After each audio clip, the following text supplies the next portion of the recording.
40 mètres les gars. Le quiz. 40 mètres les gars. Le quiz. Seul ou à plusieurs, à la maison, pendant l'apéro, sur la route du travail ou en direction des vacances, même pendant la Coupe du Monde, c'est 40 mètres les gars. Le quiz. 40 mètres les gars. Le quiz. Bonjour tout le monde, bonjour Christophe Ajus. Bonjour Charlie Weber. Des questions, des réponses, des infos utiles et inutiles. C'est 40 mètres les gars. Le quiz. Et aujourd'hui, le thème de notre quiz, mon cher Charlie, C'est l'équipe de France de football. l'équipe de France, l'EDF quoi. Eh oui, l'EDF, les Bleus, allez les Bleus, allez la France, en période de Coupe du Monde, puisque oui, si vous nous écoutez directement à la sortie du podcast, la Coupe du Monde débute dans quelques jours et on a décidé de rendre hommage à l'équipe de France.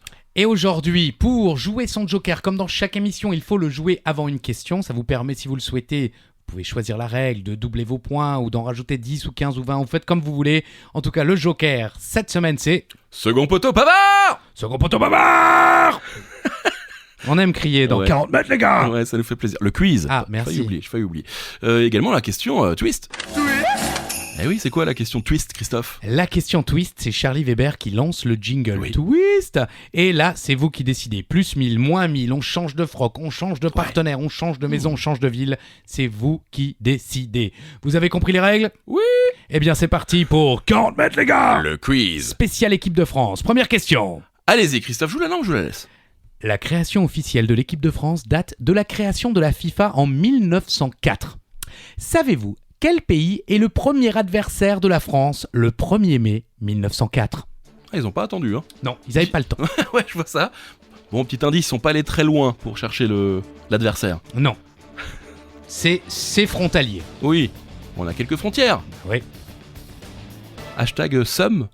Ça marche, ça, non? Pourquoi ? Parce qu'ils ont un peu le seum, les Belges, quand même, non? Ah. Eh oui, bien sûr. Bon, c'est la Belgique, la réponse. La Belgique, effectivement, le match qui est considéré officiellement comme le premier match officiel de l'équipe de France, officiel, oui, j'aime le dire, se déroule à Bruxelles et se termine sur un match nul 3-3. Oh, ça va pour eux. Sachez que le premier buteur de l'équipe de France est Louis Meunier ou Meunier ou Messnière, comme vous voulez, hein, on demandera à sa famille.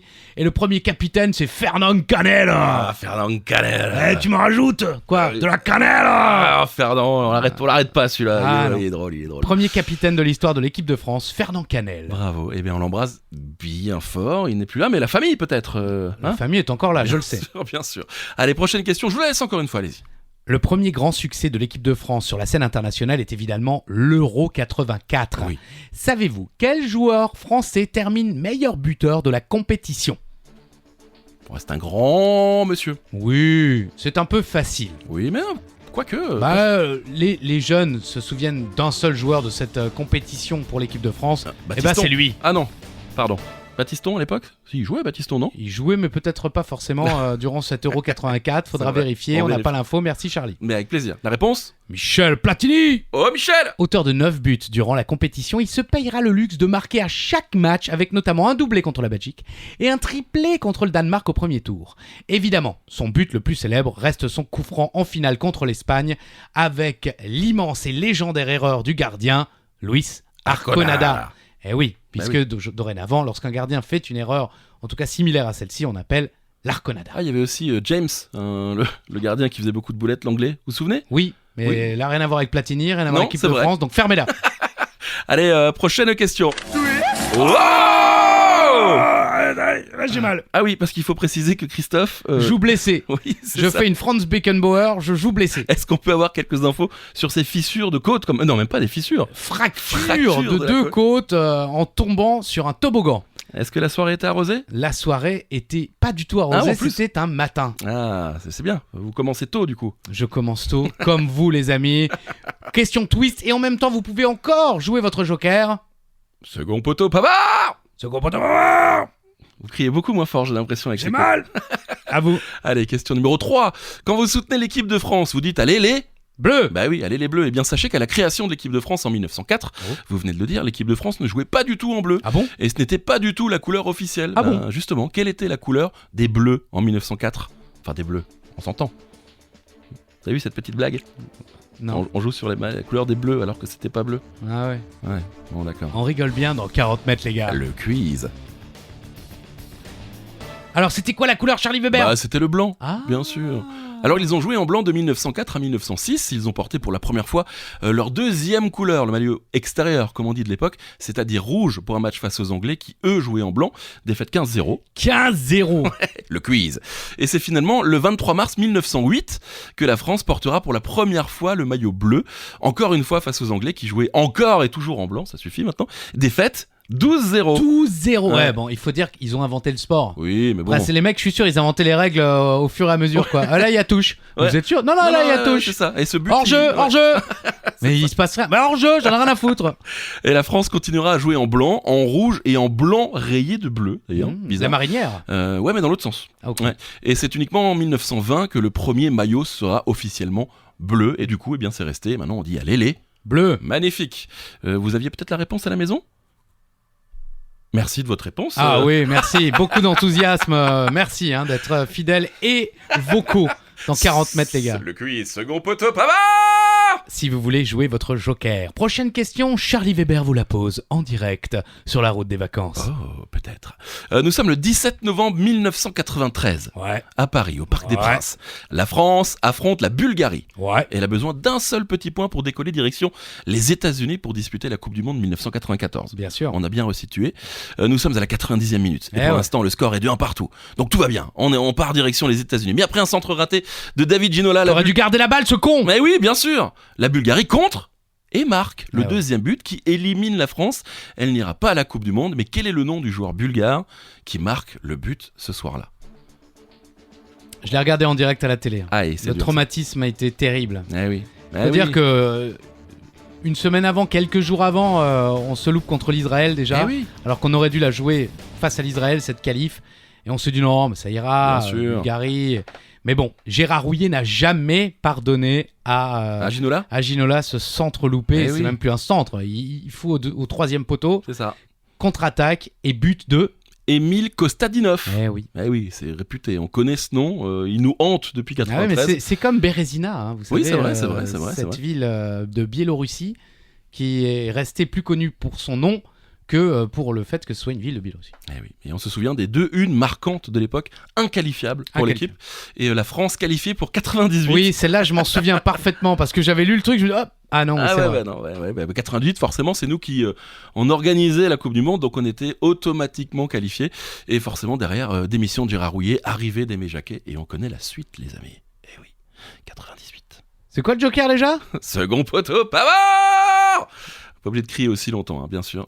N'hésitez pas à le jouer pour doubler les points. Question suivante, Christophe, on y va? Si vous étiez né à l'époque, et même si vous êtes né plus tard, vous avez forcément vu, enfin je l'espère, le fameux documentaire En Inside. Ah oui. Les yeux dans les bleus. Oui, réalisé par Canal+ après la grande victoire de l'équipe de France en 1998. Oui. Documentaire dans lequel on suit l'équipe de France lors de la Coupe du Monde 98. Il y a des moments forcément cultes, dont le discours de Aimé Jacquet où il dit à un joueur de muscler son jeu. Mais à quel joueur parlait-il? Oh, ça vous paraît simple comme ça? Facile. Easy peasy, comme dit Eleven, on la cite dans chaque quiz. Fois. Ah mais c'est connu. Et si vraiment vous n'avez pas vu ce documentaire, allez-y, Les yeux dans les bleus, c'est incroyable, tout simplement. C'est-à-dire que c'était la première fois qu'on avait droit à un documentaire aussi poussé dans les coulisses d'une équipe. On avait déjà vu des petits reportages dans les coulisses des équipes où on voit Michel Platini, Fernandez et autres sauter sur des chaises dans les vestiaires. Mais là, c'était incroyable, effectivement. Et le joueur en question est... c'est Robert Pires, bien sûr. Tu viens, provocation, tu as emmerdé, tu sais jouer au football, clac. Parce qu'il met des quartiers nord de Marseille, quoi. Emmerdé, clac, tu sais jouer au football, clac. Et il lui dit, muscle ton jeu, Robert, si tu ne muscles pas ton jeu, fais attention, je t'assure, tu vas avoir des déconvenus parce que tu es trop gentil, Robert. Ça a marché. Et ça a marché, ouais. Ce discours est mythique puisque tout le monde en prend pour son grade, même Zizou. C'est normal, il a quasiment rien foutu jusqu'au doublé en finale. Ouais, c'est vrai. Et on le remercie quand même pour ce doublé. Il y a eu Les yeux dans les bleus 2, la prépa de la Coupe du Monde 2002, et Les yeux dans les bleus 3 pendant la Coupe du Monde 2002, mais gros flop puisque on finit dernier avec 0 but marqué en 2002. Vous vous souvenez de ça? Oui, j'ai vu l'un des matchs au stade Charletti à l'époque. C'était, je crois, la défaite contre le Danemark. Ah oui, 2-0. Il y a eu une défaite face au Sénégal, 1-0. Et un 0-0 face à l'Uruguay, 0 but marqué, 0 point. Non, 1 point. Bah oui, quand même 1 point face à l'Uruguay. Mais bon, élimination et gros flop de l'équipe de France en 2002. Second poteau, Pavard! Ça, c'est la souffrance qui parle. C'est ça. Tout le monde sait que Thierry Henry est, pour l'instant évidemment, le meilleur buteur de l'équipe de France. Ça ne devrait pas durer longtemps, C'est vrai. puisqu'il est à 51 buts et que Olivier Giroud est à 49 buts. Donc, si tout se passe bien du côté de l'autre côté du monde, dans les stades climatisés, ça devrait passer. Peut-être. Mais qui est le meilleur passeur de l'histoire de notre équipe? Ah ouais, c'est vrai qu'on n'y pense pas à ça. On n'y pense jamais. Bah non. Ah ouais. Michel Platini? Non. Non, même pas, non. Un indice, ce n'est pas Michel Platini. Très bon indice, merci. Un dernier indice, son nom est dans la question. Olivier Giroud? Non. Eh ben non. Non, c'est Thierry Henry. Meilleur buteur et meilleur passeur. Le mec, 27 passes décisives en 13 ans. Bon, ça va, 13 ans, Oui, il a va. quand même eu le temps d'en faire quelques-unes. Antoine Griezmann n'est pas loin, déjà 25 passes décisives à égalité avec Zidane. Ah, Zizou. Antoine Griezmann, 8 ans déjà de carrière en équipe de France. Donc on peut imaginer que durant cette Coupe du Monde, excusez-moi l'expression, s'il ne se chie pas dessus, il est possible qu'Olivier Giroud et Antoine Griezmann dépassent Thierry Henry pour meilleur buteur et meilleur passeur. Thierry Henry peut tout perdre au Qatar. Oui. En gros. Oui. Enfin bon, il a déjà tout gagné quasiment. Oui, ça va, Ouais, le c'est mec bon. il est Oh, blindé, Thierry. Oh, Prime Thierry. Vidéo, le mec est un mème à lui C'est tout vrai, seul. c'est vrai. Grosse Il- reconversion, un il est superbe très, très bon. appart aux États-Unis s'il l'a encore. Oui, j'y Ah, étais, oui, oui, ouais, vous j'y connaissez. étais pour son 38e anniversaire, j'étais invité. C'est moi qui distribuais les petits pots. Magnifique. Allez, c'est la 7e question. Je vous la laisse encore une fois, Christophe. La France a connu pas mal de lourdes défaites dans sa longue histoire. On en a évoqué quelques-unes tout à l'heure face à l'Angleterre. À votre avis, combien de buts a-t-elle encaissé lors de son match contre le Danemark en 1908, qui reste la plus grande déroute de l'histoire de l'équipe de France? Ah bah super. Déjà Alors, 15-0 face à l'Angleterre, c'était Donc pas mal. c'est un indice, c'est plus que 15-0, plus que 12-0, plus que Karl 0. Oh! Salut Karl, si tu nous écoutes. Il est fan d'ailleurs, je crois. Alors vous ne le voyez pas, mais Christophe souffre actuellement. Ah ouais, parce que le score est fleuve. 17, ils ont perdu 17 à combien? 17-1. Ah, quand même, ça va. Ouais, ils ont sauvé l'honneur, les mecs. Alors, belle anecdote, hein, je ne Allez-y. cache pas. Bon, évidemment, j'y étais pas. Hein, on remercie Wikipédia et tous les gens qui gratuitement rajoutent ces histoires. Le match s'est déroulé lors de la demi-finale du tournoi olympique des JO de Londres en 1908. Ok. Donc. À noter que la France présentait 2 équipes D'accord. et que l'équipe B avait déjà perdu 9-0 au premier tour contre ce même Danemark. Super. En finale, c'est la Grande-Bretagne qui a gagné de 2-0. Nul. Et voilà comment un journaliste écossais décrivait notre équipe. Ils, donc les Français, étaient trop polis Oh, et oui. trop friands de fumer continuellement une cigarette.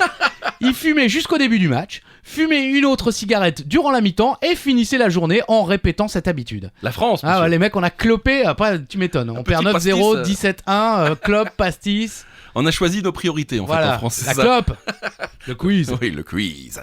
N'oubliez pas, le Joker, vous avez envie d'essayer? Second. Pavard. Le second poteau, Pavard, bien sûr. Question numéro 8. Oublions la défaite et revenons cette fois-ci sur la plus grande victoire Bien sûr. de l'équipe de France en 1900. Célèbre. Ouais, bien sûr. 1995 face à l'Azerbaïdjan, 10-0. 10-0. Je me souviens de ce match, je l'ai vu. 2 joueurs ont marqué un doublé pendant ce match. Pouvez-vous nous citer ces 2 joueurs? Un indice, 2 anciens joueurs du Racing Club de Strasbourg. Oh oui. Eh ouais, Eh ouais, on est là les gars. eh ouais. Eh ouais frère. Alors un on peut s'y attendre, l'autre un peu moins. Ah bon? Bah oui. C'est Bah, pas que. resté dans l'histoire, si. Si, bien sûr, mais il marquait un peu moins de buts que les autres. Ah oui, bien sûr. Voilà. Allez-y. Franck Leboeuf et Youri Djorkaeff. Bah bien sûr. Franck Leboeuf, il a pas marqué beaucoup de buts non plus. Hein. Non, j'ai pas cherché combien Ouais. il en avait marqué en équipe de France, mais ce soir-là, il met un doublé dont je crois Non, pas une panenka, une aile de Madjer. pigeon ou une Madjer, talonnade. Madjer. Une Ouais, c'est ça. talonnade. Ouais, c'est ça, c'était une talonnade. Rabat Madjer, évidemment, joueur algérien qui a mis une talonnade et c'est resté, on Bien appelle ça désormais une Madjer. Enfin, en tout cas, à notre époque. Oui. Aujourd'hui, je ne sais pas s'il est Je encore sais pas. souvent cité, mais on les embrasse. Madjer Oui. Oudjani, grand attaquant de l'équipe d'Algérie. 6 septembre 95, au stade de l'Abbé des Champs à Auxerre. Auxerre. Voici les buteurs. Marcel Desailly, 13e minute. Youri Djorkaeff, 18e minute. Comment il s'appelait Guérin? Vincent Guérin. Vincent Guérin, 35e. Reynald Pedros, 49e. Franck Leboeuf, 53e. Dugarry, 66e. Zidane, 72e.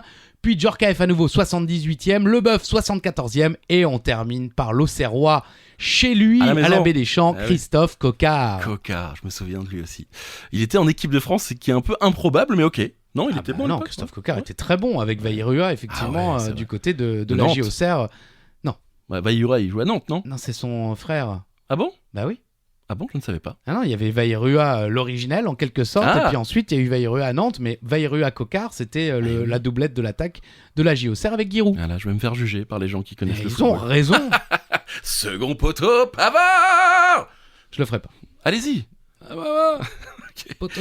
Il vient d'annoncer sa retraite il y a quelques semaines. Franck Ribéry aura eu une belle carrière, bien sûr, en club à Marseille ou bien encore, bien entendu, au Bayern, Bien sûr. mais aussi en équipe de France, avec lequel il marque pour la première fois. C'était le 27 juin 2006, en 8e de finale de la Coupe du Monde. Mais contre quelle équipe a-t-il marqué ce jour-là? Vas-y, mon petit, qui criait Gilardi. Non, tu te souviens pas? On se tutoie maintenant. Oui, bah c'est normal. Oui. Je vous ai vu en couche. Oh oui. Et beaucoup trop tard d'ailleurs. Eh oui, il y a 10 minutes. Oui.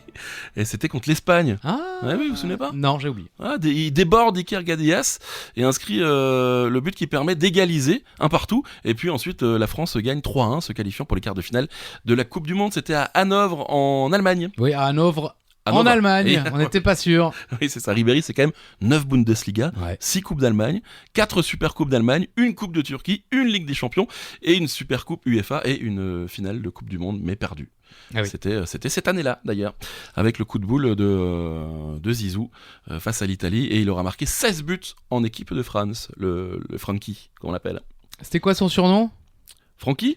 Ah d'accord. Non, Bon, ok. Ouais, il y avait je un autre sais surnom? pas. Je ne sais pas. Justement, je vous demandais. Je pensais non. qu'il avait un surnom. Ou alors je ne sais plus. Scarface peut-être. mais Peut-être. On l'embrasse. Ouais, c'est ça. Je crois que lui également nous écoute, tout comme Karl Zero. On a vraiment des gens incroyables qui nous écoutent. 18 novembre 2009, Charlie Weber. Oui. La France joue contre l'Irlande. Oui. En match de barrage pour participer à la Coupe du Monde en Afrique du Sud. On s'en souvient tous. Parce qu'il y a eu cette fameuse main de Thierry Henry Oh qui oui. amène le but de la qualification pour la France qui va l'emmener en Coupe du Monde. Oui. Alors oui, on se souvient de la main de Thierry Henry, clairement. Oh oui. Mais qui a marqué sur le centre qui a suivi? Et ça, on s'en souvient beaucoup Ah, moins. alors ça, je m'en souviens pas. Ouais, il était tout seul. Mais c'est vrai, c'est vrai qu'on se souvient plutôt de la main. Un Grosse- indice, Ouais. l'émergie. Ah, je donne des indices. Ah, il est pas mal, il est pas mal. William Lémergie Gallas. Ah, Ouais, William j'avais Gallas. oublié. Il était tout seul au second poteau. Francky, j'allais dire Thierry, puisqu'on l'appelle de son prénom. Titi. Bien sûr, Titi. Fait la main quasiment sur la ligne de corner, en fait. Ouais. Et hop, il centre et c'est William Gallas qui marque derrière. Grosse polémique à l'époque. Doit-on rejouer le match? Doit-on donner la victoire aux Irlandais? Eh bien non.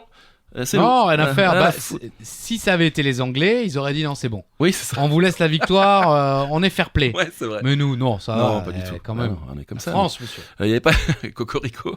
Il n'y avait pas de VAR à l'époque. Hein. Ça a peut-être fait avancer La le barre, débat. second poteau. Oh, putain.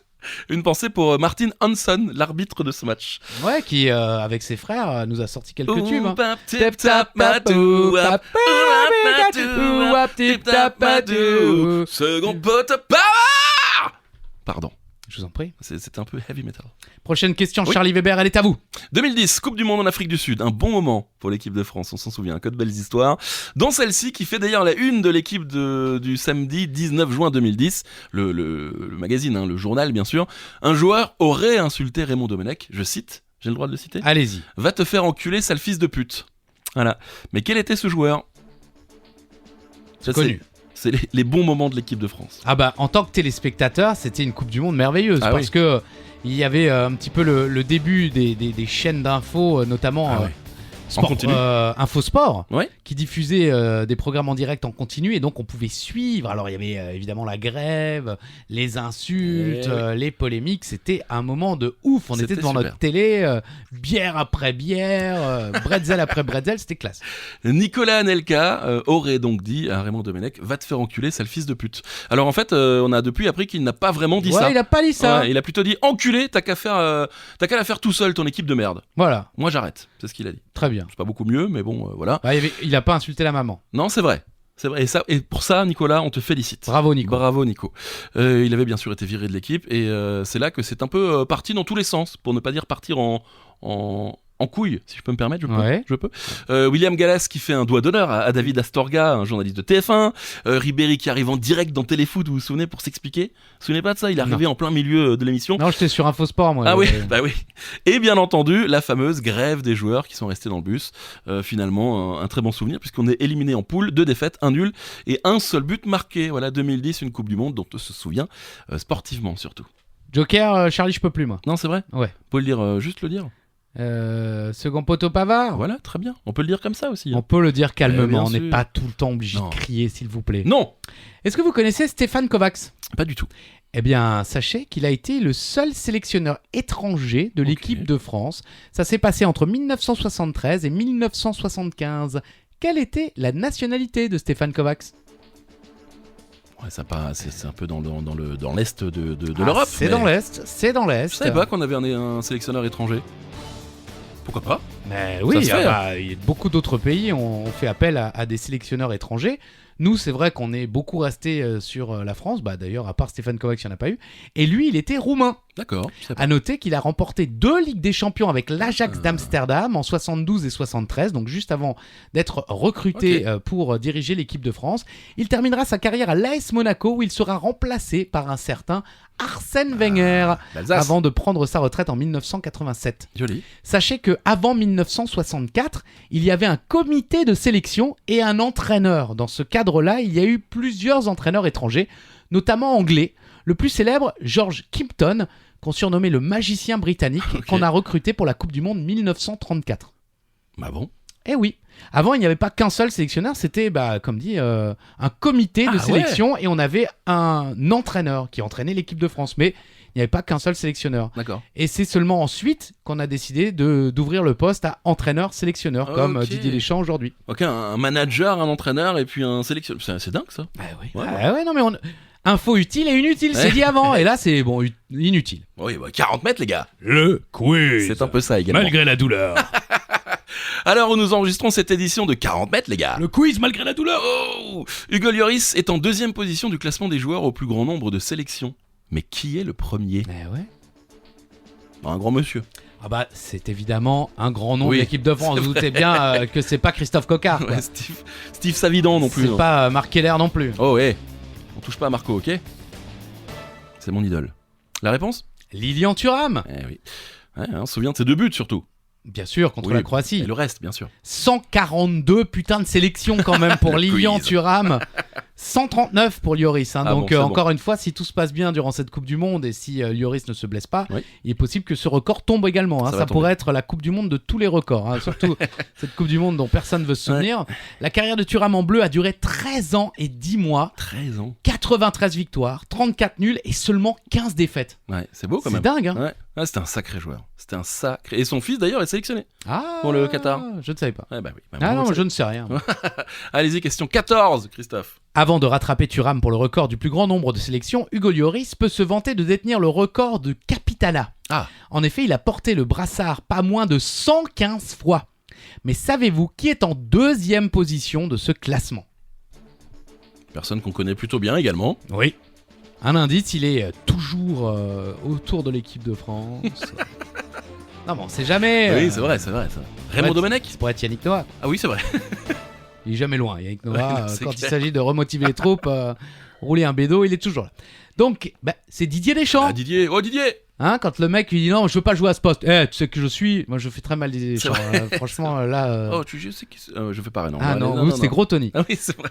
Il a été capitaine 54 fois. Okay. Michel Platini 50 fois et Marcel Desailly a été 49 fois. Ah, c'est vraiment. Ouais, ça va sauter ça. Bientôt, non? C'est-à-dire que c'est déjà Hugo Lloris. Hugo Lloris, pour aller le chercher, ça va être chaud, parce que 115 fois capitaine de l'équipe de France, je pense qu'il va être recordman pendant longtemps. C'est vrai. J'avais pas suivi la question. Je n'ai pas écouté. Non, mais le mec est pas là, il regardait son téléphone. Exactement. 40 mètres, les gars. Le quiz sur téléphone. En 2008, l'Euro se déroule en Autriche et en Suisse. Vous vous souvenez, non? Ah non, j'avais oublié. La France commence par un match nul face à la Roumanie, perd ensuite contre les Pays-Bas 4-1, puis contre l'Italie 2-0 et est donc éliminé dès la phase de poule. C'était vraiment une belle période pour l'équipe de France. Une contre-performance qui est tout de même un peu éclipsée par un coup de génie de Raymond Domenech. Pas jusque-là quand même. Ouais, c'est un peu ironique, j'ai Très envie bien. de dire. Lors d'une interview de fin de match, Raymond Domenech fait donc ce coup de génie. Mais quel était ce coup de génie? Je l'ai un peu dit trop de fois, peut-être, coup de génie. Bah, c'est-à-dire qu'en plus, c'est pas vraiment un coup de génie. Ah. Un indice, ça s'est pas fini comme il espérait. Non, jamais d'ailleurs. Tout le monde connaît cette séquence. C'est bien sûr la demande en mariage de Estelle Denis de la part de Raymond. En direct à la télévision, je pense que c'était sur M6 à l'époque, Ouais, c'est ça. puisqu'Estelle Denis présentait 100% foot et les programmes autour du foot sur la sixième chaîne de télévision, Oui. bien sûr qu'on n'a jamais appelé la sixième, Non, mais voilà. jamais. Donc, qu'est-ce qu'il a dit, Raymond ? Il a dit, j'ai qu'un seul projet, c'est d'épouser Estelle. Donc c'est aujourd'hui que je lui demande. Je sais que c'est difficile, mais c'est dans ces moments-là qu'on a besoin de tout le monde, et moi j'ai besoin d'elle. Donc là, la France est éliminée, Oui, tout le monde s'en fout de ton histoire, mon gars, et là, il se dit, tiens, je lui demande. et Estelle Denis, qui était en direct juste après, au même moment, là, sur Oui. M6, pendant l'émission 100% Mag, et bah pas de réponse de sa part. Et pour info, elle n'a jamais Ah dit bah, oui. ils se sont jamais mariés, Non. hein, ils sont plus ensemble aujourd'hui. Ouais, c'est ça. Et mais par contre, pour oublier un petit peu tout ça, ils ont eu une fille. Oui. Et vous savez comment ils l'ont appelée ? Dites-moi. Bah, Non, mais Victoire. non, c'est vrai. Ah oui, elle s'appelle Ah, Victoire. Non, c'est pas vrai. Bien sûr. C'est coup de génie jusqu'au bout. Grande championne de natation. Ah oui Victoire, effectivement, oui, Ok, tout à très fait. bien. Estelle Denis, très sympa. J'ai Oui, eu la c'est chance vrai. de travailler avec elle. C'est une femme extrêmement gentille qui a su garder les pieds sur terre malgré sa célébrité. Vraiment, je l'embrasse chaleureusement, ma chère Estelle. On l'embrasse. On t'embrasse, Estelle, si on peut se tutoyer, bien sûr. Second poteau, Pavard. Alors, on parle souvent, on Oui. l'a déjà beaucoup fait ici, de la C'est finale vrai. de la Coupe du Monde 98. C'est normal, hein, c'est notre génération, Ah oui. c'était la première fois, on se souvient toujours de la première fois. Pour changer un peu, parlons du premier tour. Ah, on fait moins les malins là. Ouais. Alors dites-nous un peu qui étaient les adversaires de l'équipe de France dans le groupe C de la Coupe du Monde 98. Pour nous, ça va. Pour les plus jeunes qui nous Je écoutent. suis pas Ah ouais, c'est certain, vrai j'en aurais peut-être oublié un quand même. Ouais, peut-être. Peut-être le deuxième. Enfin, ça dépend dans quel ordre, mais là, comme vous l'avez écrit. Donc, allez-y. Eh bien, je crois qu'on a commencé par l'Afrique du Sud. Oui. Ensuite, on a affronté l'Arabie Saoudite. Mhm. Et enfin le Danemark. Eh oui, le Danemark, on l'a tout le temps avec nous, quoi. Ouais, Ouais, ils nous aiment les Danois. Ouais, c'est ça. Victoire 3-0 face à l'Afrique du Sud en ouverture, Exact. le 12 juin. Ensuite, 4-0 face à l'Arabie Saoudite. But contre son camp de l'Afrique du Sud, Pierre Issa, je crois, le Marseillais. Ah, peut-être bien, ouais, c'est vrai. Expulsion de Zizou face à l'Arabie Saoudite, vous vous souvenez? Il avait un peu Ah essuyé oui, ses- oui, carrément, oui. Ouais. Et ensuite, victoire 2-1 face au Danemark. Avec plus ou moins l'équipe B. Hein. Il avait Oui, fait oui. jouer les remplaçants pour se reposer un petit peu. La France finit première avec 9 points. Le Danemark, deuxième, 4 points. L'Afrique du Sud et l'Arabie Saoudite, respectivement 2 et 1 point, sont éliminés de la compétition. Eh oui. J'aimais beaucoup les Sud-Africains. Ouais, les Bafana Bafana, comme on les appelle. Exactement. Et ce qui était très drôle cette année-là, c'est que dans le groupe H, enfin c'était très drôle, c'était Il y avait la Jamaïque. Voilà, c'est ça. Ah, qu'est-ce qu'on rigolait. Ah bah c'était le 20e Eh ouais, siècle, ouais. hein, vous pouvez pas comprendre. 40 mètres, les gars. Le quiz. Le quiz. En 2013, la France joue sa place pour la Coupe du Monde sur un match de barrage aller-retour face à l'Ukraine. Match perdu à l'aller à l'extérieur 2-0. Ils doivent donc gagner 3-0 pour se qualifier, ce qu'ils vont faire grâce à un but de Benzema et à un doublé d'un autre joueur. Mais quel était ce joueur ? Alors, on s'en souvient quand même, c'était assez incroyable à ce moment-là. Aucun souvenir. Ah ouais? Ah non, mais moi de toute façon, à partir de 99, je me souviendrai. Ah bah super. 2013, ça va, c'est 4 ans plus tard. Vous savez calculer ou pas ? 2009? Qu'est-ce que vous avez dit? 99. Ah oui, pardon, j'ai cru 2009. Non, non, non, excusez-moi, oh là là. Mamadou Sakho, Ah bon ? vous vous souvenez pas de ça? Non, absolument pas. Il ouvre le score à la 22e, ensuite Benzema à la 34e sur un but hors jeu d'ailleurs. Super, Ouais. les tricheurs la France. Voilà. Puis le but de la délivrance à la 72e par Sakho, et c'est d'ailleurs ses 2 seuls buts en équipe de France, comme Lilian Thuram. Ah, ouais. c'est vrai. Oui, bien sûr. D'ailleurs, mini polémique après, match truqué, hors jeu non sifflé, mais c'est surtout le début de l'ère Didier Deschamps, ça a lancé une nouvelle génération et on connaît la suite 5 ans plus tard. Voilà. Ok. Vous êtes content? Non. Second poteau, Pavard. Avant de devenir le sélectionneur de l'équipe de France vainqueur de l'Euro 2000, Roger Lemaire était l'adjoint d'Aimé Jacquet en 98. Bon, voilà, Oui. jusque-là on est bon. Cela va sans doute vous surprendre, mais Roger Lemaire avait déjà gagné une Coupe du Monde en 95. Laquelle ? Ah, je me souviens de ça. C'est pas vrai. Si, bah c'était... Bah, je me souviens pas de l'époque, mais je sais qu'il l'a gagné. Sérieux ? Ouais. On n'en entend jamais parler. Ah bah écoutez, comme ça. Bon, bah un indice, Charlie Weber le sait. Voilà, c'est ça. C'est la Coupe du Monde? Militaire. Eh oui. Cette Coupe du Monde se déroulait en Italie et la France a battu l'Iran en finale 1-0. A noter que l'équipe de France féminine est tenante du titre puisqu'elle a remporté la dernière édition en 2016 contre le Brésil. Du côté des hommes, sachez que nous l'avons déjà gagné 5 fois autant que l'Égypte, mais moins que la Grèce 6 fois et l'Italie 8 fois, qui est donc recordman des victoires en Coupe du Monde militaire. Vers la boue. Non mais ça c'est en plein match. Non mais en plein match, c'est vrai. tu me balances une balle à 30 22 mètres, gars. tout d'un coup, garde à vous. Tout le monde s'arrête de jouer, but. Et voilà. C'est vrai. Non C'est mais comme- ouais, c'est la nouvelle règle que les Anglais peuvent mettre en place à tout instant. Ah, toujours. Alors attention, c'est la 19e question. Il reste 2 questions pour jouer votre Joker. Allez-y, Christophe. Ouais, Pavard. Tentez-le, Zen Poto, tentez-le, là, Je allez. sais pas quoi là. Faites-vous mal un peu. Non. Allez. Ah non, je souffre. Bah, pour 40 mètres, les gars. Le quiz. Oh, d'accord. Second poteau, Pavard. 19e question, allons-y. Finale de l'Euro 2016 en France. Il y a des millions de papillons sur le terrain. Vous en C'est souvenez vrai, bah oui, je m'en souviens, Eh puisque comme vous l'avez noté dans la question, j'étais dans le Eh oui. stade. Et vous avez d'ailleurs croisé Samuel Eto'o aux toilettes. Alors moi non, mais Ah. notre ami Julien qu'on a en commun qui est Ouais. allé faire pipi, excusez-nous Oui, de ça vous donner arrive. les détails, mais effectivement nous avons décidé de boire quelques bières avant le match dans Quoi la fan zone et tout d'un coup il me dit oh, je vais pisser, tout d'un coup il revient et il me dit bon bah j'ai pissé à côté de Samuel Eto'o. Et effectivement, ça calme. C'est vrai Samuel que ça n'est pas qu'un seul grand buteur. Il est également grand par autre chose. Finale de l'Euro 2016, perdu, bien Ah, sûr. match de merde. Ouais, c'est vrai que c'était pourri. Vraiment, c'était... Heureusement, on avait bu des bières. Oui, c'est vrai. Et vous avez croisé, enfin, surtout Julien. Mais quel était le seul buteur de la soirée et qui n'était donc pas français? Aucune idée. Ah bon? J'y ai aucune idée. C'était trop tard déjà. Bah, franchement, c'était la loose Ouais, ce match. ouais. Vous vous dites, vous allez faire une finale de l'Euro et tout. Déjà que moi j'avais fait 1 euro déjà. Et Ah oui, on en perd Grèce, 1-0. ouais, vous étiez en Grèce. Non, au Portugal, mais Ah, gagné c'était- par la Grèce. Oui, ça, pardon. Et le buteur, eh ben, c'est Ederzito Antonio Macedo Lopez, connu sous le nom de Eder. Très bien. Eh oui. Et qu'on n'embrasse pas du coup, puisqu'on a passé une mauvaise soirée. Et il jouait à l'époque au LOSC. Super. Super, hein. Ronaldo sort sur blessure à la 25e, Ouais. blessé par les petits papillons, peut-être. Il y en avait partout, vous vous souvenez? Oui, mais c'est à cause des lumières. Ah, bah super. Ils avaient laissé les lumières du Stade de France allumées la veille. Quelle bonne idée. Et donc, ça avait attiré effectivement tous les papillons de nuit qui ne sont jamais repartis. Eh ben merci les papillons. Gignac trouve d'ailleurs le poteau dans le temps additionnel. Aïe, aïe, aïe. Ouais. Et but de Eder à la 109e. En prolongation, grosse désillusion. Ah bah évidemment, on est à la Ouais. maison, on espère gagner, on espère être heureux, on espère faire la fête toute la nuit. Finalement, on finit Gare du Nord dans un bar pourri, avoir un mec se faire renverser par une bagnole. Tout le monde a vécu la même. Ah non, mais tous les gens qui y étaient peuvent vous le dire. Ah ouais, non, le mec renversé Gare du Nord, tout le monde s'en souvient. Il va bien quand même ou pas? Bah écoutez, je pense que oui. Eh oui, peut-être qu'il nous écoute. 40 mètres les gars. Le quiz. Oui. Dernière question, c'est le moment de jouer votre Joker. C'est la Ah bah voilà, poteau. Oh, pas mal. Non, c'était de la merde. 20e question, allez-y. À quelques jours de la Coupe du Monde 2022, donc là en ce moment, Oui. au Qatar. Eh bien, donnez-nous le groupe de l'équipe de France. Pas le groupe D, hein, les équipes du groupe Oui. D. Ah, d'accord. Indice. Il y a le- Ouais, il y a toujours. Ils sont toujours là. C'est vrai, ils sont toujours là, quoi. C'est fou, hein. Ils nous suivent. Et la réponse est l'Australie, le Danemark et la Tunisie. Oui, les Danois sont toujours là. Ils ont raison. Oui, Pourquoi bah. bah attendez, s'ils peuvent se qualifier, ils ont raison. Plus Oui. avec l'équipe de France, quand même, il y a de grandes chances de se qualifier aussi. Donc, Australie, Danemark et Tunisie, le groupe D Oui. pour cette Coupe du Monde au Qatar. Et vous nous donnez un petit peu le Les dates. programme. Alors si vous écoutez le podcast à la sortie, bah, sachez que le 22 novembre, le mardi, la France affronte l'Australie. Le 26 novembre, un samedi, la France affronte le Danemark. Et le mercredi 30 novembre, France-Tunisie. Alors si vous écoutez un peu plus tard, eh bien ces matchs ont déjà été Et joués. dites-nous le résultat là, Voilà, parce qu'on attend nous. Hein. C'est ça. Vous auriez pu nous donner l'horaire et la chaîne de télévision sur laquelle c'est diffusé. Bah TF1 et l'après-midi ou le soir. Voilà, comme ça vous savez tout. Super, c'est rien du tout quoi. Bon bah voilà, ça y est, vous ne pouvez plus jouer votre Joker. C'est fini, fallait jouer avant, la Voilà. Pavard, deuxième poteau, tout ça. Ah, c'est fini ça.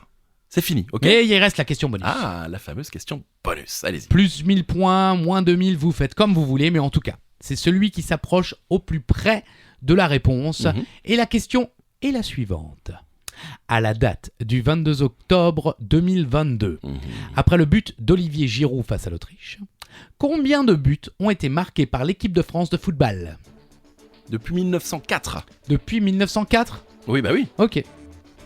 Ça Non, parce fait que beau. Oui. l'équipe de France existait avant 1904, mais elle n'était pas reconnue officiellement puisque la FIFA n'existait pas. Ça fait beaucoup de buts. Combien? 1585 buts. 1585 buts marqués par l'équipe de France en plus d'un siècle. Ouais. Et note amusante, Oui. hein, le millième. Et oui, c'est le but de Emmanuel Petit pour le 3-0 face au Brésil pour la finale de la Coupe du Monde Magnifique. qu'on gagne en 98. C'est beau quand Ah même. ouais, c'est beau. On dirait presque que c'est truqué. Ça l'était. Enfin, c'est le roi Pelé qui l'a dit.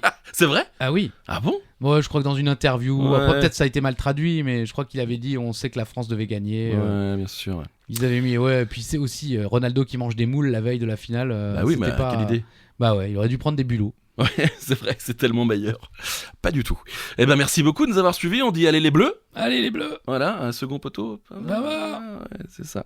En espérant que peut-être vous écoutez ce podcast après la Coupe du Monde au Qatar et avec la victoire de l'équipe de France. On croise les doigts, mais bon, ça va être compliqué. On reviendra en meilleure santé la semaine prochaine, je l'espère. En tout cas, pour tous ceux qui, comme moi, souffrent, eh bien bon courage à vous. Oui. Je pense très fort à vous comme je pense très fort à moi. Oh, c'est beau. Bisous à toutes et à tous. Attendez. Charlie Weber, c'est le mot final. Ah, bah attendez, j'avais une annonce à faire. Ah, c'est quoi l'annonce? Mais oui, le prochain épisode, c'est le 20e épisode. Oh, Eh oui. anniversaire. Eh oui, c'est le 20e et on a décidé de faire un truc un peu... Oula, on invite on des n'a amis. pas décidé, c'est vous qui avez décidé. Oh, vous êtes d'accord? Je voulais pas. On invite des amis, on fait un truc à 4. Ça va être super. Ça va être pas mal. Et n'oubliez pas, hein, si vous donnez le nom 40 mètres les gars Le quiz. à votre commune, eh bien nous venons enregistrer en direct chez vous. Hein. On a déjà eu quelques propositions, je vous le cache pas. Oui, hein, on a refusé. Ouais, C'était en Lorraine. Oui, alors d'une part c'était en Lorraine et puis bien sûr Perlimbourg, hein, qui est une ville Ah oui. qu'on connaît Non. tous bien, et on a dit non. Oui, bien sûr. On dit non toujours à la Pernambourg. Mais en tout cas, on attend vos propositions. Oui. Voilà, envoyez-nous les jokers, envoyez-nous les propositions pour les villages, et puis n'hésitez pas d'ailleurs à aller liker nos pages hein, sur Non, Instagram. Non. Très bien. Ou donnez-nous une note sur Apple Podcast ou sur... 5, Ah bah voilà, très bien. Ou 4. Bah, 4. 4 c'est bien. Allez, on se retrouve la semaine prochaine pour un nouvel épisode de 40 mètres les gars. Le quiz. Bisous. Aïe. Ouais. Bisous.